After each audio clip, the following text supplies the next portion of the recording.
மனைவியின் கனவுக்காக தாயை மீறும் சரவணன். ராஜா ராணி திங்கள் முதல் வெள்ளி வரை இரவு 9:30க்கு உங்கள் விஜயில். IBC மங்கை நேயர்களுக்கு வணக்கம். இன்னைக்கு இந்த வீடியோல மென்ஸ்ட்ரல் கப் எப்படி பயன்படுத்தணும், மென்ஸ்ட்ரல் கப்போட பெனிஃபிட்ஸ் என்னென்ன அப்படிங்கறது தான் பார்க்க போறோம். எஸ், பேட்ஸோட கம்பேர் பண்ணும்போது மென்ஸ்ட்ரல் கப் தான் பெஸ்ட் அப்படின்னு நிறைய பேர் சொல்றாங்க. டாம்பன்ஸா மென்ஸ்ட்ரல் கப்பா இல்ல பேடான்னு கேட்கும்போது மென்ஸ்ட்ரல் கப் தான் பெஸ்ட்னு நிறைய டாக்டர்ஸுமே சஜஸ்ட் பண்றாங்க. அந்த வகையில மென்ஸ்ட்ரல் கப் எந்த அளவுக்கு நம்மளுக்கு யூஸ்ஃபுல்லா இருக்கு, அதை எப்படி யூஸ் பண்ணணும், நமக்கு தகுந்த சைஸ் என்ன அப்படிங்கறத எப்படி கண்டுபிடிக்கணும் அப்படிங்கிற விஷயங்களை தான் நான் உங்களோட இந்த வீடியோல ஷேர் பண்ணிக்க போறேன். மென்ஸ்ட்ரல் கப் பொறுத்த வரைக்கும் நம்மளுக்கு ரொம்ப கன்வீனியன்ட்டா இருக்கும். ஒன்ஸ் நம்ம பழகிட்டோம்னா அடுத்தது அதுல எந்த ஒரு பேட் ஸ்மெல்லையும் நம்ம எக்ஸ்பீரியன்ஸ் பண்ற மாதிரி வராது. அதே மாதிரி அந்த கப் யூஸ் பண்றதுனால என்ன ட்ரெஸ் வேணாலும் நம்ம போட்டுக்கலாம். அண்ட் அது எக்கோ ஃப்ரெண்ட்லி. அதே மாதிரி ப்ராப்பரா நம்ம இன்சர்ட் பண்ணிட்டோம் அப்படின்னா லீக்கேஜ் எதுவும் ஏற்படாது. ஒரு வேக்யூம் மாதிரி நம்ம அந்த இடத்த கிளியர் பண்ணி வச்சுக்கிறதுனால நம்மளோட பிளட் எதுவுமே லீக் ஆகாது. 12 hours வரைக்கும் ஒரு மென்ஸ்ட்ரல் கப்பை நம்ம யூஸ் பண்ண முடியும். அண்ட் 12 hours அப்புறம் நம்மளோட அந்த பிளட்டை ரிமூவ் பண்ணிட்டு மென்ஸ்ட்ரல் கப்பை கிளீன் பண்ணிட்டு திரும்பவும் நம்ம இன்சர்ட் பண்ண முடியும். சோ நம்ம லைஃப் டைமுக்கே மொத்தமா 5 மென்ஸ்ட்ரல் கப் தான் தேவைப்படுது. அண்ட் எப்படி மென்ஸ்ட்ரல் கப்போட சைஸை கண்டுபிடிக்கிறது அப்படிங்கிறது பெரிய கேள்வியா இருக்கு. எஸ், மென்ஸ்ட்ரல் கப்ல மொத்தம் 3 size: small, medium, large. So நம்மளோட சர்விக்ஸ் பொறுத்த வரைக்கும் ரொம்ப டைட்டா தான் இருக்கும். அதுல ஒரு விரலை விடுறதே ரொம்ப சிரமமா இருக்கும். சோ ஒரு விரலை நீங்க விட்டு பார்க்கும்போது உங்களோட விரல் கால்வாசி தான் உள்ள போகுது அப்படின்னா அவங்க ஸ்மால் மென்ஸ்ட்ரல் கப்ஸ் யூஸ் பண்ணலாம். இன்கேஸ் நீங்க உங்களோட சர்விக்ஸ்குள்ள உங்களோட half of the finger உள்ள விட முடியுது அப்படிங்கிற பட்சத்துல நீங்க மீடியம் சைஸ் ஆஃப் மென்ஸ்ட்ரல் கப்பை யூஸ் பண்ணலாம். அடுத்தது ஃபுல் ஃபிங்கருமே உங்களுக்கு உள்ள போகுது அப்படின்னா நீங்க லார்ஜ் மென்ஸ்ட்ரல் கப்பை யூஸ் பண்ணலாம். சோ இப்படிதான் உங்களோட மென்ஸ்ட்ரல் கப்பை நீங்க தேர்ந்தெடுக்கணும். ஏன்னா மென்ஸ்ட்ரல் கப் பொறுத்த வரைக்கும் நீங்க சைஸை கரெக்டா சூஸ் பண்ணி யூஸ் பண்ணா மட்டும்தான் உங்களுக்கு அது லீக் ஆகாது. சைஸ் ராங்கா இருந்ததுன்னா உங்களுக்கு பிளட் லீக்கேஜ் ஏற்படுறதுக்கு வாய்ப்பு இருக்கு. அந்த இடத்துல ப்ராப்பரான சக்ஷன் ஏற்படாது. அதே மாதிரி உங்களுக்கு ஏதாவது டவுட்ஸ் இருக்கு அப்படின்னா நீங்க கைனகாலஜிஸ்ட கன்சல்ட் பண்ணி கூட உங்களோட மென்ஸ்ட்ரல் கப்போட சைஸை ஃபைண்ட் பண்ணலாம். சோ அவங்க கூட உங்களுக்கு மென்ஸ்ட்ரல் கப் சரியா இருக்குமா அப்படிங்கறத சஜஸ்ட் பண்ணுவாங்க.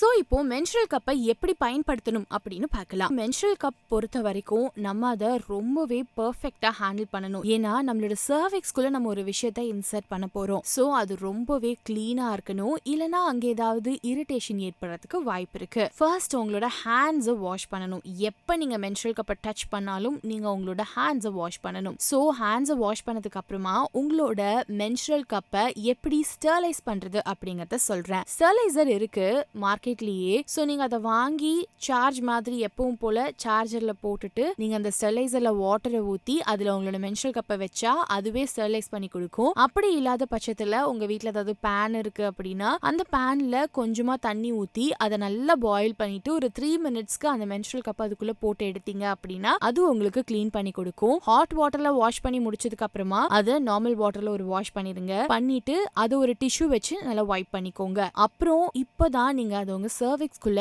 எப்படி விடணும் அப்படிங்கிற விஷயத்த சொல்ல போறேன். பொசிஷன் பொறுத்த வரைக்கும் உங்களுக்கு எது கம்ஃபர்டபிளான பொசிஷனோ நீங்க அதை ஹேண்டில் பண்ணலாம். சிலருக்கு வெஸ்டர்ன் டாய்லெட் பேசன் இருக்குன்னா அதை நீங்க ஃபுல்லா க்ளோஸ் பண்ணிட்டு சீட்டிங் சேர்ல உட்கார்ற மாதிரி உட்கார்ந்துட்டு அதுக்கப்புறம் நீங்க மென்ஸ்ட்ரல் கப்பை இன்சர்ட் பண்ணலாம். அப்படி இல்லைன்னா சிலருக்கு ஒரு காலை எடுத்து ஒரு சேர்லயோ எதுலயோ வச்சுட்டு அப்போ உங்களுக்கு ஒரு சின்ன வைட் ஓப்பனிங் கிடைக்கும். அது மூலமா நீங்க உங்களோட மென்ஸ்ட்ரல் கப்பை இன்சர்ட் பண்ணலாம். அப்படி இல்லைன்னா பெஸ்டான ஆப்ஷன் ஸ்குவாட்ஸ். கீழே அப்படியே 2 காலையும் நீங்க மோஷன் போகும்போது எப்படி உட்காருவீங்களோ அப்படி உட்கார்ந்துட்டீங்கன்னா வைட் ஓப்பனிங் கிடைக்கும் உங்களுக்கு வச்சனால. சோ அப்ப நீங்க உங்களோட சர்விக்ஸ்குள்ள இந்த மென்ஸ்ட்ரல் கப்பை இன்சர்ட் பண்ணலாம். சோ உங்களுக்கு எது கம்ஃபர்டபிளான பொசிஷனோ அதை யூஸ் பண்ணி உங்களோட மென்ஸ்ட்ரல் கப்பை இன்சர்ட் பண்ண முடியும். சோ இன்சர்ட் பண்றதுக்கு ஒரு ஸ்டெப் இருக்கு. நம்ம ஏற்கனவே சொன்ன மாதிரி நம்மளோட சர்விக்ஸ் ரொம்ப டைட்டா இருக்கும். அதுல இவ்ளோ பெரிய வைட் ஓப்பனிங்கை எடுத்த உடனே நம்ம விட முடியாது. சோ ஃபர்ஸ்ட் இந்த வைட் ஓப்பனிங்கை ஷார்ட் பண்ணணும். அதுக்கு என்ன பண்ணணும்னா உங்களோட மென்ஸ்ட்ரல் கப்பை நல்லா பிரஸ் பண்ணிருங்க.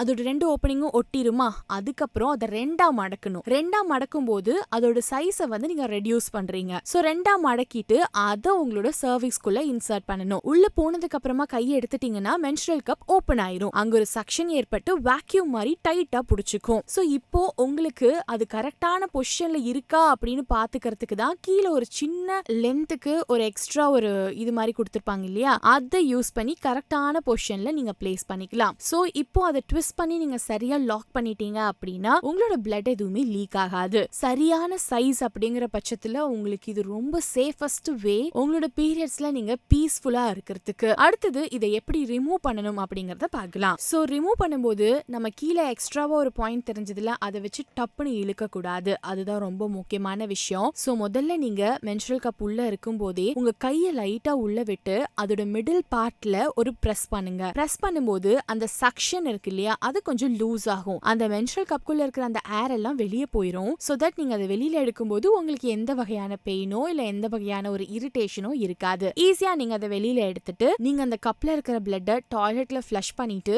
அந்த கப்பை நல்லா வாஷ் பண்ணி டிஷ்யூவால தொடச்சிட்டு திரும்பவும் நீங்க யூஸ் பண்ணலாம். சோ இந்த கப் தான் உங்களுக்கு இருக்கிறதுலயே best way of spending periods அப்படின்னு சொல்லலாம். சோ பீரியட்ஸ் உங்களுக்கு ஸ்மூதா போகணும், பீஸ்ஃபுல்லா இருக்கணும் அப்படின்னா நிச்சயமா நீங்க இந்த மென்ஸ்ட்ரல் கப்ஸை பயன்படுத்தலாம். சோ மென்ஸ்ட்ரல் கப் பொறுத்த வரைக்கும் நீங்க உங்களுக்கு எந்த மாதிரியான குவெரிஸோ டவுட்ஸோ இருந்தாலோ கிளியர் பண்ணிட்டு பயன்படுத்துறது ரொம்பவே நல்லது. ஏன்னா நம்ம உடம்புல இருக்கிற பிரச்சனைகள் நமக்கு மட்டும்தான் தெரியும். சோ இதை நீங்க ஒரு கைனகாலஜிஸ்ட் கிட்ட கன்சல்ட் பண்ணிட்டு அதுக்கப்புறமா கூட மென்ஸ்ட்ரல் கப்ஸ் யூஸ் பண்ண தொடங்கலாம். புபர்ட்டிக்கு அப்புறமா இருக்கிற பொண்ணுங்க கூட இதை யூஸ் பண்ணலாம். நல்லதுதான். சரி, இந்த மென்ஸ்ட்ரல் கப் பத்தி உங்களுக்கு நான் சொன்ன விஷயங்கள் யூஸ்ஃபுல்லா இருந்திருக்கும்னு நம்புறேன். இதுல உங்களுக்கு ஏதாவது சந்தேகம் இருந்தா கீழே இருக்க கமெண்ட் பாக்ஸ்ல கமெண்ட் பண்ணுங்க. அண்ட் இந்த வீடியோ உங்களுக்கு எந்த அளவுக்கு யூஸ்ஃபுல்லா இருந்தது அப்படிங்கறதையும் கீழே இருக்க கமெண்ட் பாக்ஸ்ல கமெண்ட் பண்ணுங்க. இது வரைக்கும் IBC மங்கை ஃபேமிலில ஜாயின் பண்ணாதவங்க இப்போ சப்ஸ்கிரைப் பண்ணி ஜாயின் பண்ணிக்கோங்க.